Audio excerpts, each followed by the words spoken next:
O tuwa na, naningil na gid siya.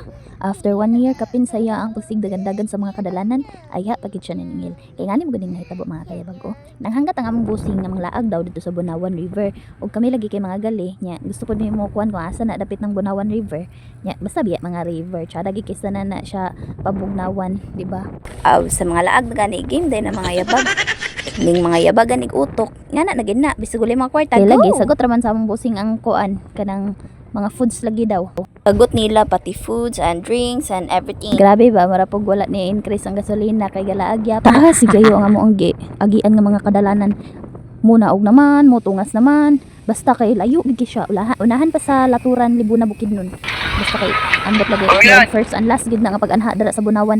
Pero bitaw mga kayabag dili bitaw gid ka nga makakuan kay once gani gusto ka og sulit gid nga ligo or sulit nga laag, wadto gid ka sa mga kanang suok-suok nga mga lugar.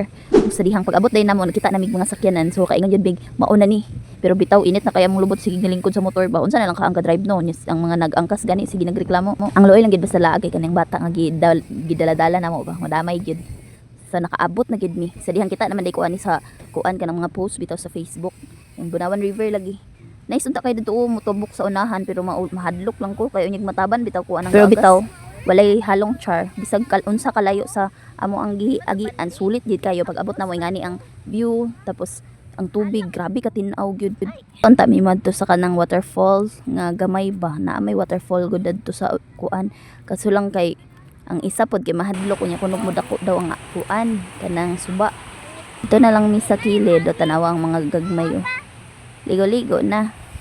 So bitaw grabe kabugnaw ang tubig mura kag naligo og ice water or kana bang kuan kanang binaldi nga tubig hindi butang og ice nga dagan isa na nga kabugnaw ang tubig diri.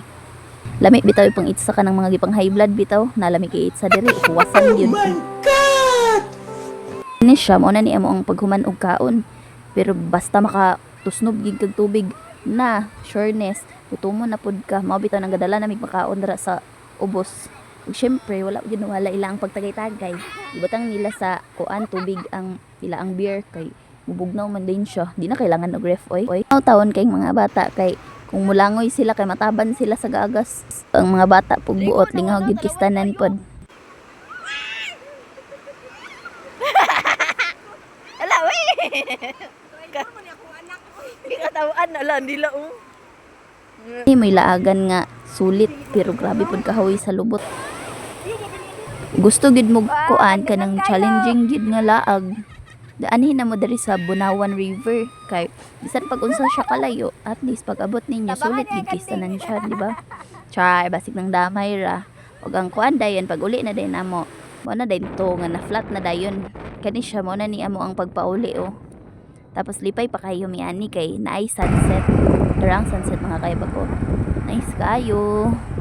So kay nahadugay gid mi og kanang kaligo dadto kay syempre suliton po na to ang ato ang pagkuan kay layo ba kay tanan. Isip ko kalayo ba naman sa biyahe dapat yun suliton. Tanawa sus ang ubang lugar kay bayad pa ka para lang makakita sa sunset diri libre kayo. Walay kuan. Bayad-bayad. Nice kayo. Pati ang palibot nice. Bali tulo de ay minag-convoy ana isa ka tricab din duha din ka motor. Dento ang nahitabo. Nyaw-nyaw na dayon. Kay na flat man. Nanayming pud siya paningil oy. Pero bitaw gid ni siya kamahayan kay sa isa niya katuig mao pa gid ni iyang pagpaningil gyud walay laing kuan. Nakakumi na lang na iyang plaka pero mao pa gid ni iyang pagpaningil. Unya pasensya na kaayo aning kuan nag-video ani mga kayabag kay sus among chabibi ang nagvideoan ni kay yang ikantsawan niyang amahan tawon kay nangyaw-nyaw kini siya mga unsa na ni oras mga alas 8 na guro ni alas 7 kapin wala pa gid improviser ning ligid basta lang makauli lang gid sa El Salvador. So maura to mga kayabag taas-taas na gid kaayo nga ako ang pagyawit-yawit diri. Salamat sa paghuman sa akong video. Maura to bye bye.